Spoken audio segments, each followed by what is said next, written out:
সব আপনার তকদিরে লিখে রেখেছেন সেই স্ত্রী যার বাড়ি হবে অমুক জায়গায়, আর আপনি এখানে একজনের ডিস্টার্ব করে করে পাগল করে ফেলতেছেন।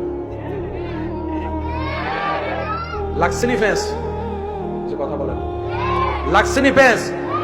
আল্লাহ আপনার রিজিকের ব্যবস্থা রেখেছেন অমুক জায়গার দোকানে, আপনি আমি বিশার জন্য পাগল হয়ে যাচ্ছি বাইরে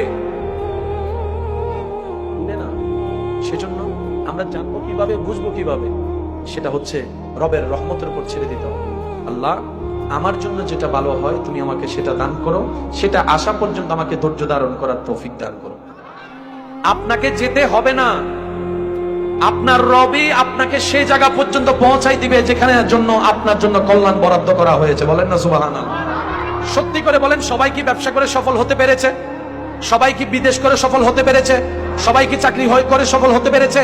না। আপনার কাজ কোথায় সেটাকে বের করতে হবে, আর সেটা জানে কে? আপনাকে খুঁজতে হবে।